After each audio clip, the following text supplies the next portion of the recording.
Peace, peace, peace, peace. Um, if there's noise in the background, it's because I'm washing dishes. I'm washing clothes. So you gonna hear a little clicking and clanking in the background. But welcome, welcome everybody. Salutes to all the soldiers. Peace to all of my family out there. Like, share, and subscribe. This is just my humble opinion. Today, there's a deadline that just happened with these IDs, and it kind of don't make sense to me that you can't travel without a real ID. My first question to everybody was, what if you're in the middle of a trip and that date hits? Are you gonna hold everybody hostage and tell them that you can't go back home because you don't have no real ID? Or are you gonna help them to get that ID so that they can get home? And maybe somebody has an emergency where they have to go back to an area and they don't have a real ID. Maybe there's a funeral they have to attend, some type of event they have to attend, and they don't have a real ID. Are you gonna tell them that they can't travel because of that? Now, I know we can't travel to other countries without a passport. They're making these real IDs equivalent to a passport.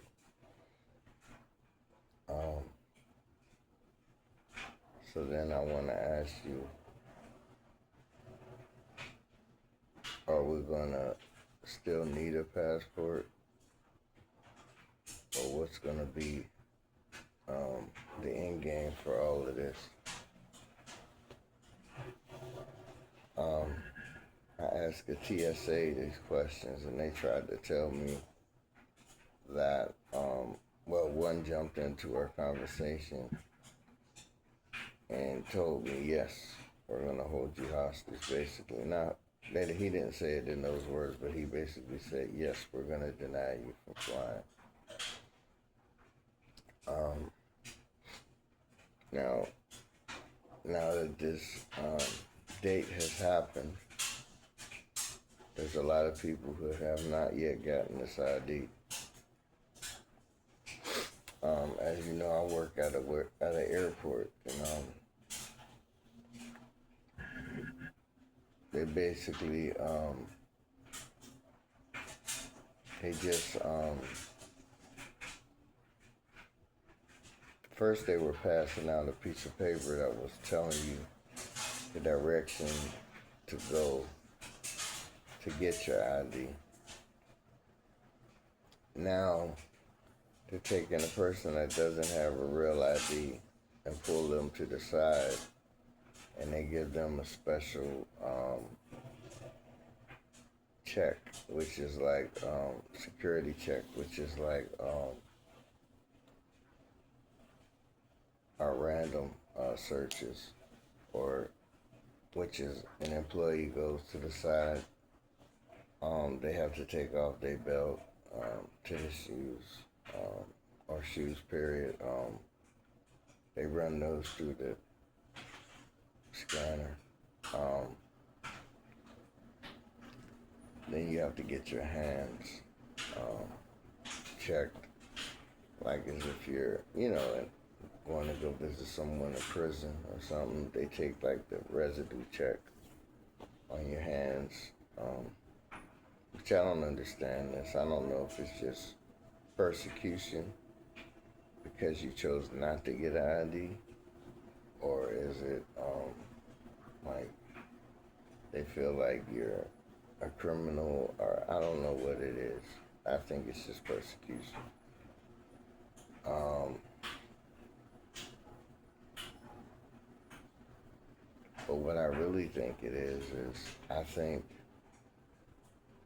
every so many years or so, it's looking like every 5 years or so, they're gonna take one step towards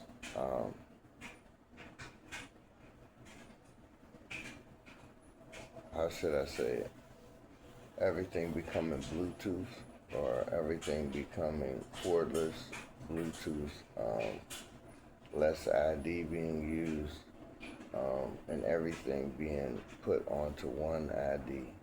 Your birth certificate, your your ID, uh, your state ID or your driver's license, Social Security, your bank statements, everything being on one ID.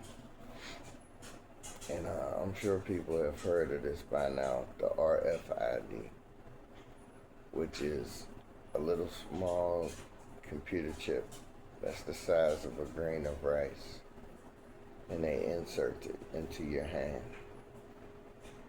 Um, they also have Neuralink, which is a higher level of it, whereas you plug your whole body into the internet through your mind. They're gonna do an operation to where they put a chip on the top of your brain, like right around in here, and that's like where the seat of the soul is, like right here, like your pituitary gland or your pineal gland. There we go. And basically they start controlling your every thought and everything. Like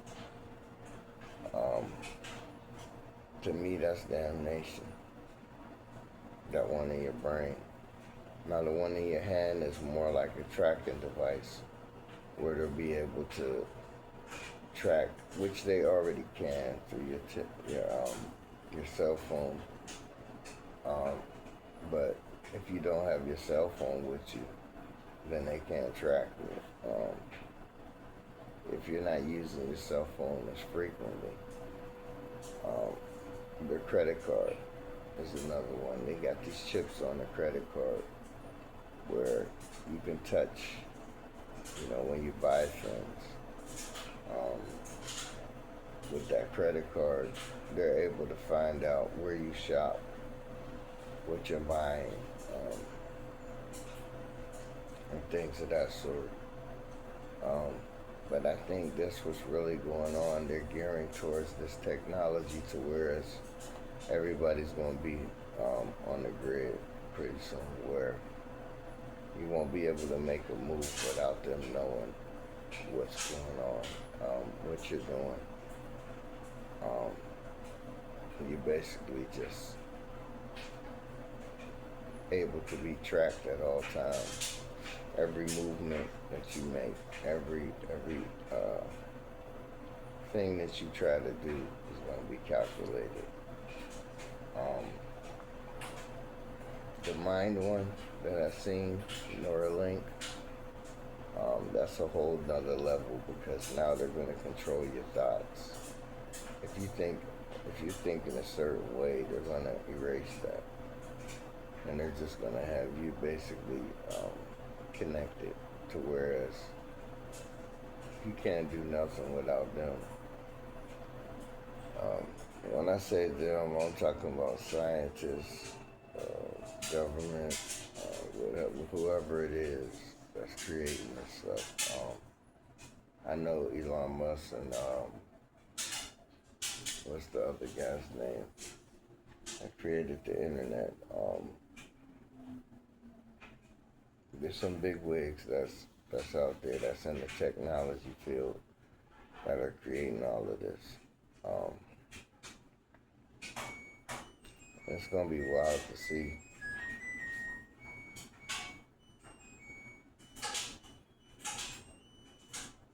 It's gonna be real wild to see because if this happens in my lifetime, which I highly doubt it, I know our children will definitely see it. Our children are gonna see this.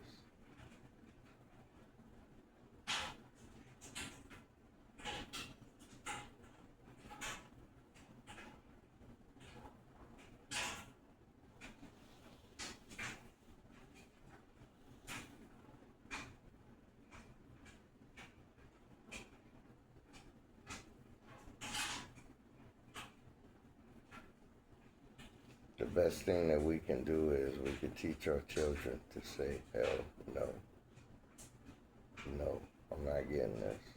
There's going to be a lot of our children who are into TV and into technology. They're going to get it. But I'm going to try my best to teach my children not to get it. And that's all that I got to say right now. Salute y'all.